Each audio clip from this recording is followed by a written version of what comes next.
Alright, hello guys. Welcome back to another editions of Math Olympiad. Now today we're going to look at three problems as usual. I'm going to walk you through each one of them. Right, stay tuned. Let's look at the first question. Okay, this is a algebraic problem. Okay, now we have a function f defined by uh, the requirement given there, fx equal to ax plus b divided by cx plus d. Now, generally, this is a rational function, okay, where a, b, c, and d are non-zero real numbers, and then it satisfies the following properties for all the value of x, except, of course, it's except the I would say that this is a vertical asymptote, right? Negative d over c here. And then the main question here state that we need to find the range for this function, right? So how do we work this out? Okay, let's give it a try. Okay, now first of all, we are going to make use of all the informations given here. All right, now anyway, I think the toughest one to work with will be this one. So let's start with the toughest composite function. Right now, given here, we have the composite function is equal to this. So therefore, it basically means a ax plus b divided by cx plus d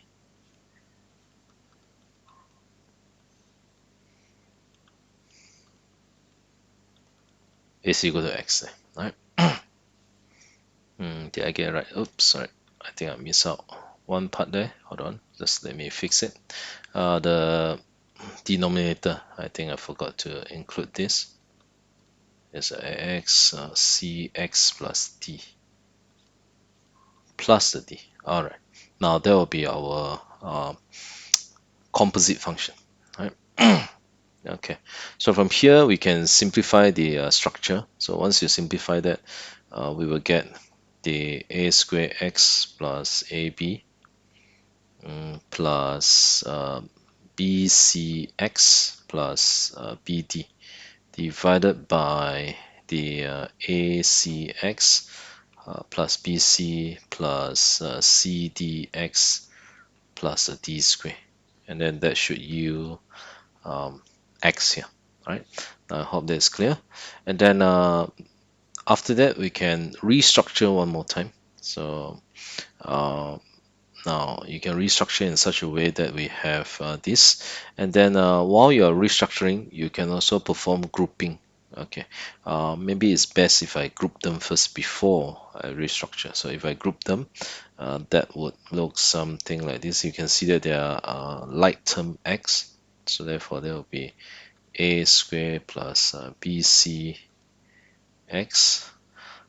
plus with both of these can be factorized, so we can take out the b here, a plus d, and then the whole equations can be divided by. We also saw that there is a like term here, so this like term would be, let me see, we can actually take out the x, so therefore there is ac plus cdx, ac plus cdx, or you can actually take out the c itself, up to you. Okay, and then finally we have the bc plus d square is equal to x there. All right. Okay, so I hope that is clear at this point. And then of course, thereafter I'm going to show it over here. So thereafter we are going to restructure this now. So if you restructure that, we will have, okay, yeah, maybe it's best if I write it down from the top here, it will be easier. So from here we have what we have here, we have a squared plus bcx plus a b, okay, and then on the right hand side we should be able to get this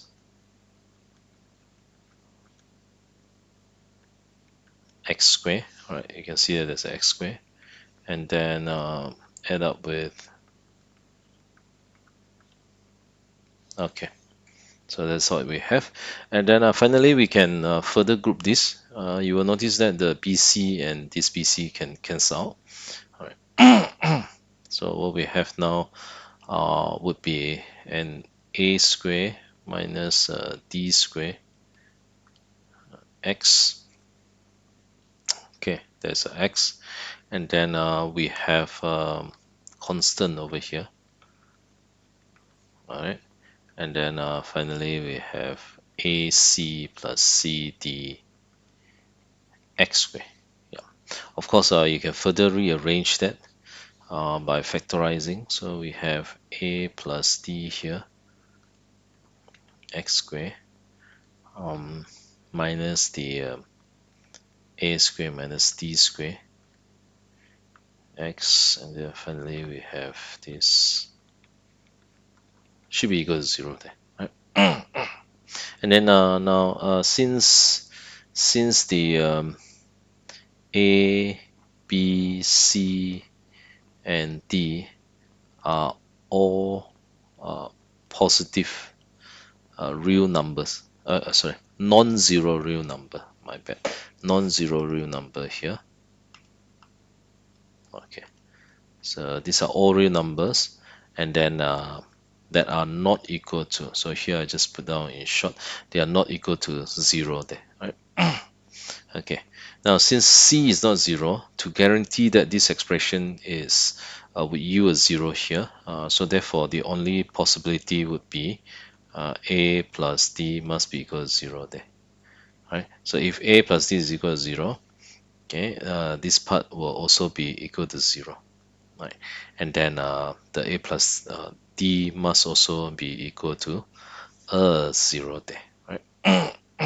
Okay, and then from here we should be able to get a equal to negative d. You can see that a is equal to negative d there, right? Now maybe I can label this as my first result.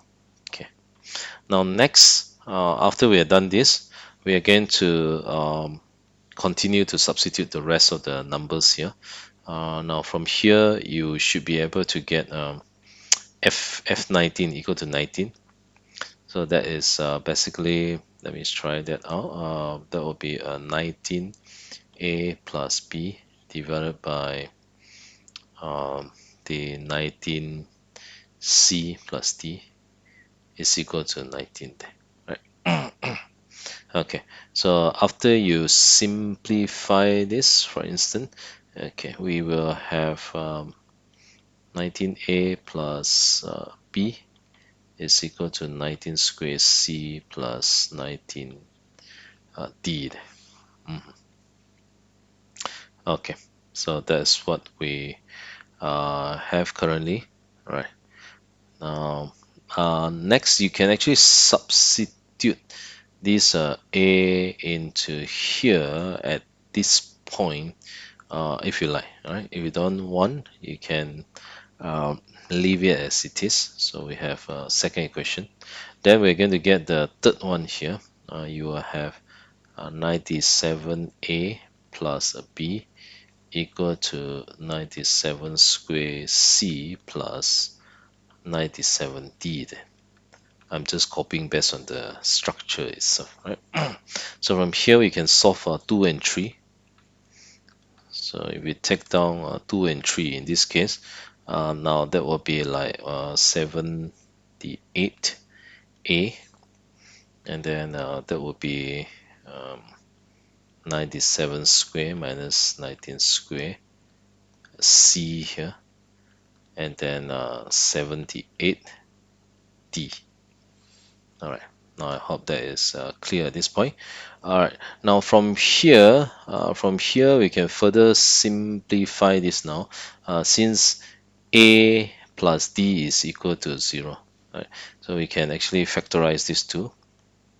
That is basically a minus d here is equal to this number here. All right. Now I can't remember this number exactly. Just let me try to tabulate that one more time.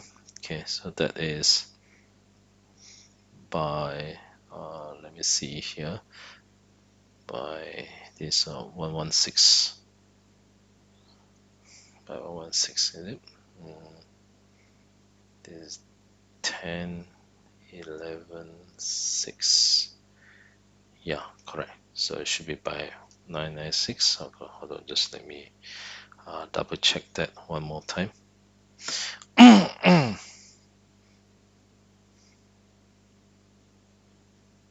Yep, correct. So this would yield the 9048C here. Okay, 9048C. And then from this result number one here, we will be able to deduce a relationship between one of these variable with C, for instance. Okay, so if I were to substitute A as a negative D, for instance, so therefore my D would be equal to, all right, all I need to do is this, and then, right, now that will yield a negative 58 C here. Okay, since D is negative 58 C, now of course that would imply A must be equal to 58 C. Then it's very direct from here. All right. And then once you're done with this, all we need to do is just substitute this result back into either one of these. Take for instance, I were to substitute this one back here, for instance. Okay. If I were to substitute that, now you can see that both of these can be factorized quite easily. The 19 itself. Okay, so that is basically 19 A minus D, and then plus the B equal to 19 square C there. All right. Okay. All right. So this is what we have currently. So from here you can simplify that because we know that A is equal to minus D here. So in this case, that would be a minus 38D, right? Minus 38D. Therefore, your B in this case will be 19 square C plus 38, 38, 38D. Yeah, 38D. Right. And then we know that D is actually equal to this. Therefore, we can summarize the value for B, right? So that shouldn't be that tough in this case. So you can see that there is actually 38 times. Okay, just let me do the computations for a while. So 38 multiplied by 58 there. Okay, 2204. So it's negative 2204. Okay, and then we have that 19 by 19. So that will be 1843. So 1843. So that is actually is it negative? Let me see. It should be negative 1843C. Okay, there you have it. So do check out this value D, A, and B in terms of C now. Alright, we are almost there. Now you can look through how we solve it step by step. Now next, we are going to complete the rest of the functions there. Right? So from this point onward, we can deduce that the function is so the function, I'm going to write it down here. So the function is basically A. What is A? A is 58C. So I'm going to write down 58C here, X. My B is negative 1843C. And then my C is a C. And then D would be negative 58C. And then from here we can further divide numerator and denominator by C because C is non-zero. So therefore we can conclude that fx it can be represented as 58x minus 1843 over in this case over x minus 58. Right? So I hope that is clear at this point. All right, now do check that out. There's our functions there. All right. Okay, now next we can perform the long polynomial divisions in this case, just to get the proper fraction, for instance, because this is an improper fraction here. So now I'm just going to show you how we get that one more time. So in this case, we have 58, 1843 divided by this x minus 58 here. So I would say I need a 58 here, so that will be 58x there, and then minus that. Okay, this is we have let me see, we have 3364 based on my calculator, and then from here we should be able to obtain the 1521 here. And then therefore we can rewrite fx in the proper fraction form, which is 58 plus 1521 over x minus 58. All right, now that's a first step. All right, now you can actually deduce the range at this point of time actually. All right, but anyway, I'm going to show you more than this, okay, so that you can visualize how this graph actually look like. All right, now first of all, I'm going to show you how to sketch it out. This is just a extra recap on some of the topic that you have learned before. Sketch fx. Okay, we're going to sketch fx now. Right. So first of all, in order to sketch this, I will need my my axis then. Okay, it's so take for instance, my axis is here. All right. So let me get it done. So this is my y, this is my x here. And then to sketch this graph, first of all, we have to recognize a few of the key feature of this graph. First of all is the x and y intercept. So you can deduce the y-intercept quite easily by substitute x equal to 0 here. So just let me briefly calculate this. Okay, so we have 58, 1521 here. Is it 1521? Yep, correct. That would be 58. Right. That would actually yield approximately, I would say the y-intercept would be approximately 32. Yeah, so I'll write down roughly 32 somewhere here. So I'm just using a rounded up numbers here, or maybe I will try to skip writing this number there because it's not that accurate. It's supposed to be 31.8. Yeah, okay, I just want to leave it out. All right. Okay. Now next, the second feature of this graph is it has a vertical asymptote. So the vertical asymptote, right? How do we find the vertical asymptote? Just for recap, the guideline to sketch the graph. A simple guideline for sketching the graph would be the first step. The first step would be to identify any intercepts on any intercept. So we have identified the intercept at 31.8 here. That is when x is equal to 0, your y is equal to 31.8 approximately. And then when y is equal to 0, so when y is actually equal to 0, then the x must be equal to, all right, so just let me tabulate that. That will be 1843 divided by 58. All right. That will also be around 31.8 also.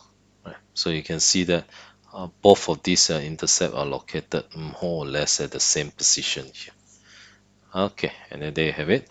The second guideline would be to identify any asymptotes. Now, of course, asymptote is more useful when you are dealing with the uh, rational function. Yeah, rational function. Right? So this is a rational function. So asymptotes will be quite important in this case. Right. Now the asymptote, how do we determine the vertical asymptote? So there are two types of asymptote. The vertical asymptotes, we can recognize that by looking at its denominator. So you will let your denominator x minus 58 equal to 0. Therefore, x is equal to 58. Right. Now that's how we identify the vertical asymptote. So the vertical asymptote will be somewhere here.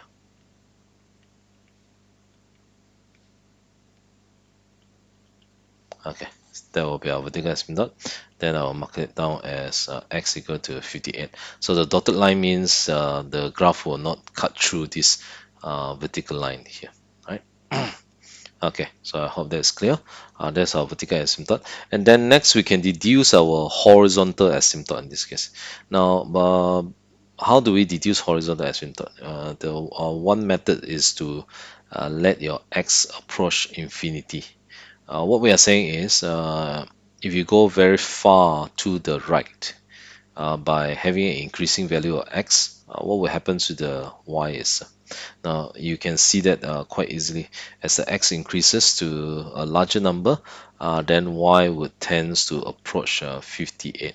So the 58 is served is the um, what we call as the vertical asymptote. So take for instance, since this is the vertical asymptote here, so therefore the vertical asymptote will be somewhere here. This is y equal to 58. Right. I hope that's clear. And then once we are happy with that, okay, it's time for us to actually sketch this out now, right? To sketch that is quite simple at this point. Okay, I'm going to sketch it out. Basically, okay, now let me okay, maybe let me erase that. It's a bit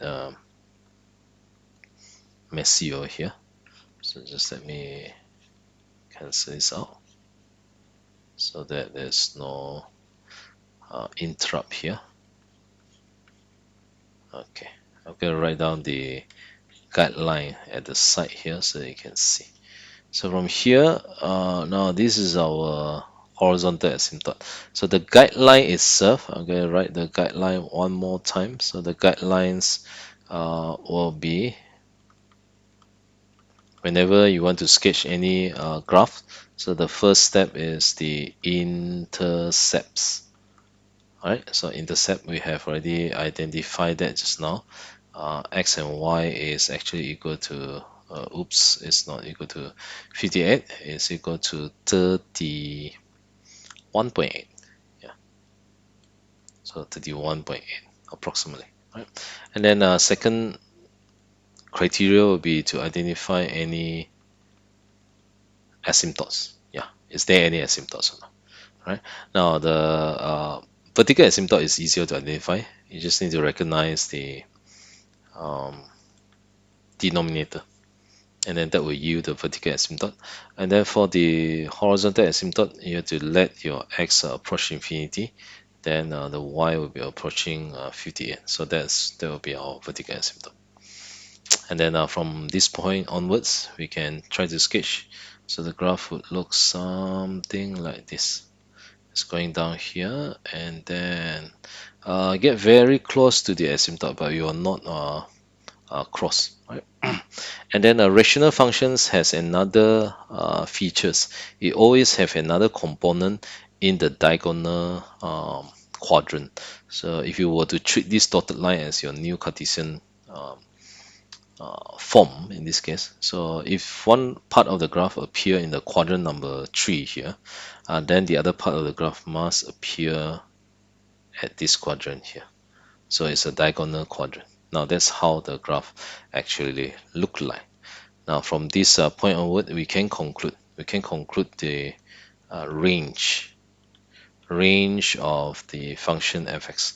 Now it's quite obvious that it cover all real numbers except y equal to 58. So we can say that the range You can say that the range are all real numbers except except when y is equal to 58.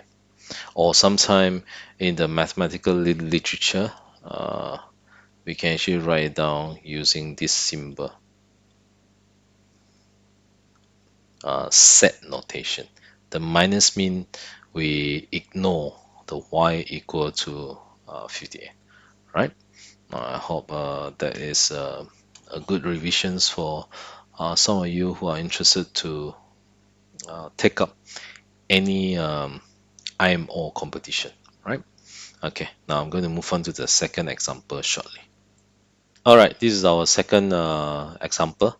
Let A, B, C, and D be numbers in the interval 0 to pi inclusive, such that the following simultaneous equations are given as such.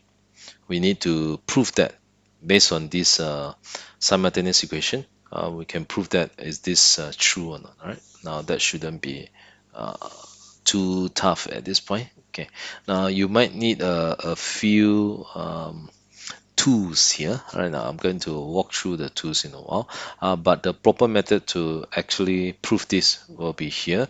Now, the first hint is you notice that now the A and D is sort of combined in the structure of a cosine here, and then BC is here, right? But from our original set of the equations, the AB is on the left hand side, whereby the CD is on the other side. Now, it might be a good um, approach to actually combine the A and D together, since A and D is located on the one side of the equation, right? So let's combine them. I'm going to restructure the equation here. That will be 8 sine D now. The AD is on one side. And then we have that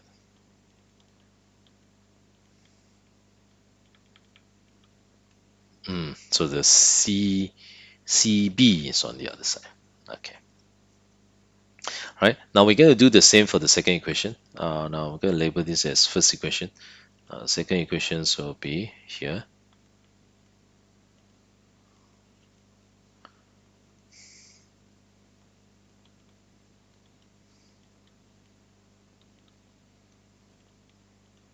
Right, now that will be our second equation. Right.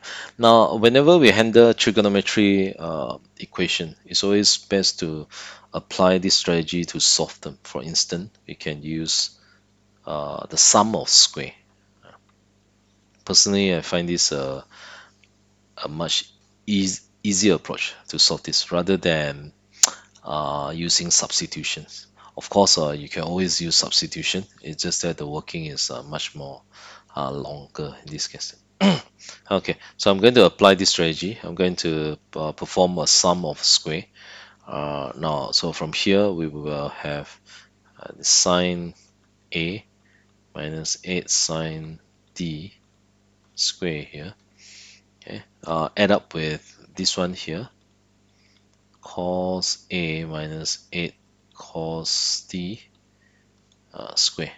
That is on the left hand side, and then it must be equal to 4 sine C square.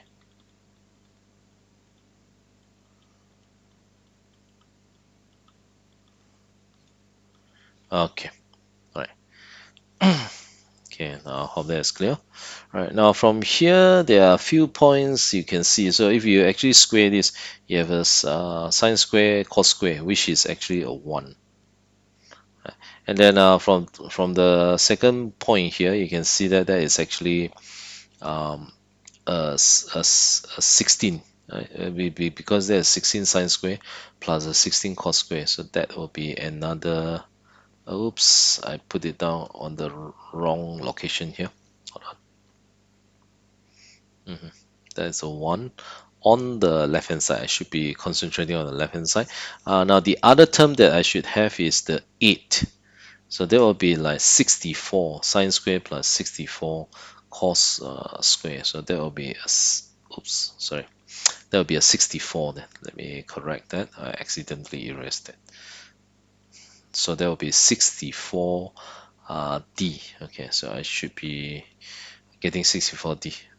And then after that, what is left will be, okay, now that will be a negative 16 sine A sine D minus 16 cos A cos D should be equal to the right hand side expression. So the right hand side expression, I will have a 16 there, as I mentioned before, and then I will have 49.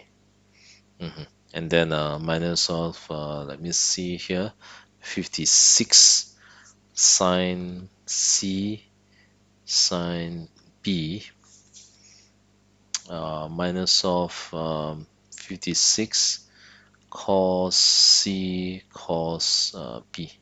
Right, that's what we have at this point of time. Okay, and then from here we will get, let me see what will we get. All right, so we will get all this number here. And then you can actually simplify this. This is actually 65 here. And then the right hand side, okay, just let me highlight this. This is 65. This is also 65. So indirectly they cancel off. Right. Hold on. 8. Oh, sorry. This is 56. I accidentally wrote down the wrong number here. This is 56. Just let me correct that. Okay, should be 56 here. Yep. Right. Now we are good. All right. Okay. Now next, of course, you can further simplify that if you like in this case. Okay. So if I were to simplify this, let me see. You can take out all the negative. You can take out all the negative there, and then we can divide everything by 8, of course, right? So I'm going to write it down here so it's easier to refer. So you can remove all the negative, you can divide by 8 here. So that will be, what's left will be a 2 sine A sine D plus 2 cos A cos D equal to, that will be a 7 sine C sine B plus 7 cos C cos B there, right? And then by factorizing, we will have sine D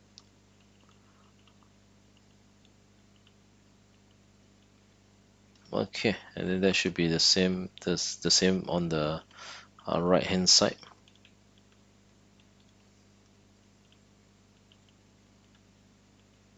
Okay, there you have it. Right. What are we supposed to do with this would be we're going to employ one identity, the compound identity here, right? So the compound identity for cos A plus B and cos A minus B in this case, right? Maybe I'll write it down separately so that we can refer to this. All right, now at this point you may not know which one to use, but after I write it down you should be able to see. So from here we have cos A, cos B. So if this is a plus, they will get a minus here, sine A, sine B. All right, now we're going to compare the right hand side expression here. Does it match with this? No, does not. So therefore, I'm going to try my luck on the second compound angle identity. That will be cos A cos B plus sine A sine B. So in this case, if you check, yeah, this part here looks very similar to this part. And then this would yield the cosine A minus B. A minus B. So therefore, this one here we can write it down as 2 cosine A minus D. And then on the right hand side we can do so also using the same identity. That will be 7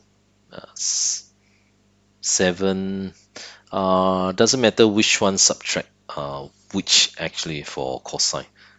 So if you arrange it in a particular order, then there will be b minus c there. And then there you have it. We managed to prove this equation based on the two system of equation that's given to us, right?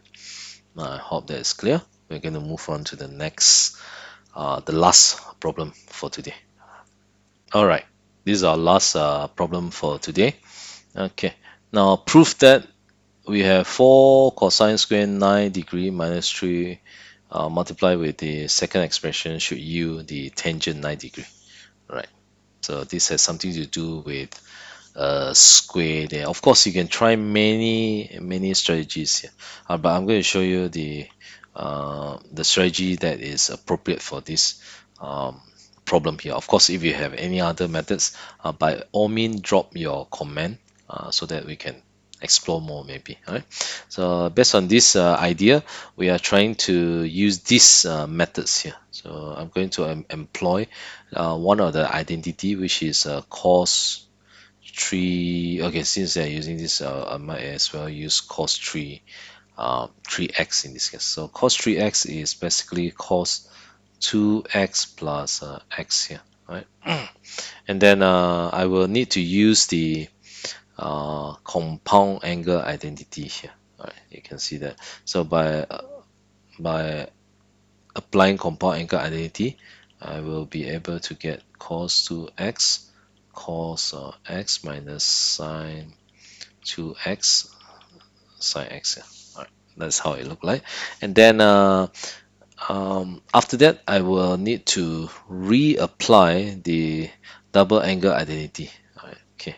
Now I'm going to rewrite this equation here, number one. I'm going to walk you through where this identity actually come from. Right. So cos 2x. For cos 2x, I can actually write this. I'm going to use this identity.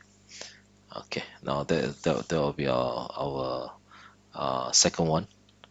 And then of course I have another sine 2x. So I'm going to employ another identity, which is this one here. Okay, now there you have it. So from here, all we need to do is just uh, make use of equation number 2 and 3, and then we're going to substitute that here. Right, now doing so, our cosine 3x will be given by here cos square x minus 1 cos x minus 2 sine x cos x sine x. Now that's how it look like, and then you are going to simplify it. Now there will be a 3x. Is it correct? Yeah, correct, right? So from here you have cos x minus this. This is actually 2 sine square x cosine x. You might want to change everything to cosine by using another identity, which is now one of the identity which is quite famous in this case will be here, which is also based on Pythagoras theorem. Okay, so you can see that here we're going to employ that. Therefore it will end up with this. Now this one will be 1 minus cosine square x cos x here. So therefore that will be a 4 cosine 3x. Okay, there's actually 4 cosine 3x, and then therefore that will be a 3 cosine x there. And there you have it. We have done describing cosine 3x in terms of cos. But if you observe the question itself, this is a square. And then I have a cube here. So I might want to change this. If I were to change this, it will become 4 cosine square x minus 3 would be equal to cosine 3x over cosine x over cosine x there. But bear in mind, in this case, we can do so provided your denominator is not equal to 0. Therefore, in this case, we will have to make a remark here. So this one should not be equal to 2k plus 1 multiplied with pi here, all right, where the k are all um, integer number, right? Because if this were to be hold on, let me check whether that is correct. Okay, this should not be 90 degrees, sorry, should not be 90 degrees. Let me see. There should be pi over 2, or it can be 3 pi over 2, and so on so forth here. Yes, correct. I think I miss out something here. It should be like this. So it should be x should not be 2k plus 1 multiplied with this. Just let me rewrite it neatly. So that should not be 2k plus 1 pi over 2 here. Yeah. Where the k are all, let's put it as all integer number. Yeah, all integer number, right? um, all integer number inclusive of 0 also. I would say inclusive of 0, because when k is equal to 0, this is not allowed. And then when k is equal to 1, that is also not applicable here. So these are some of the restrictions that we need to set if we were to restructure it in this way. All right. Okay. So once we have done with this, now we're going to apply this. You can see the structure look exactly the same. This is a 4 cos square x minus 3. So the x is basically a 9. Basically a 9. So this term here, this whole term can be written as, now this whole term here, I'm going to rewrite here, 4 cos square 9 degree minus 3 multiplied with 4 cos square 27 degree minus 3. This whole term can be written, it's the same as this term, by having the x equal to 9.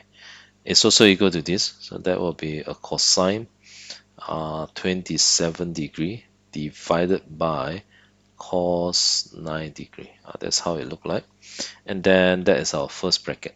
And then our second bracket from here, that will be a cosine 81 degree divided by cosine 27 degree. Alright.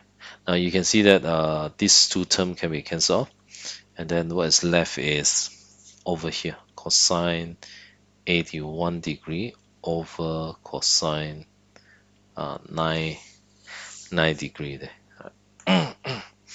Okay.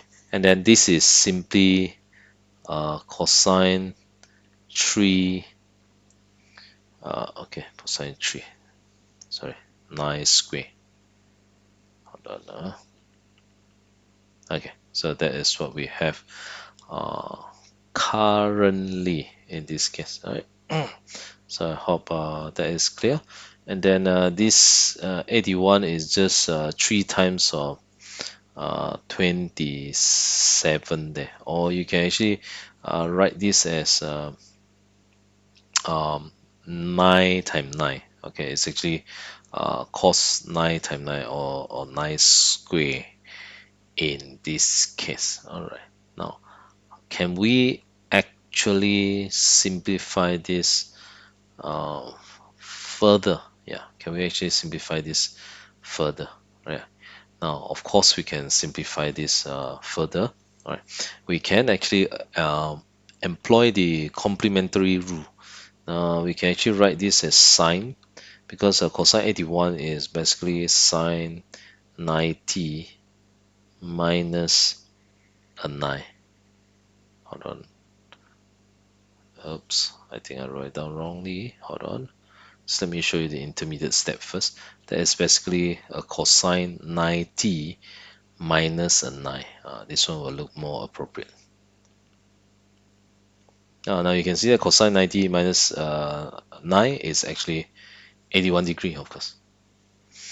But from the complementary rule, is stated that, okay, if you have cosine 90 degree minus an angle, that must be the same as a sine.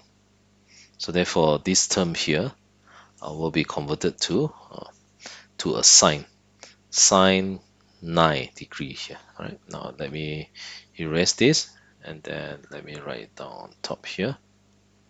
Okay, that will be a sine 9 degree divided by cosine 9 degree here. And then you notice that this is basically tangent. Okay, and then that conclude our proof here. So I hope this is clear. Right, thank you very much for watching. Again, if you want to receive any other updates for my latest video, do subscribe and then click on the notification bell. Right, until I see you again, thank you very much for watching.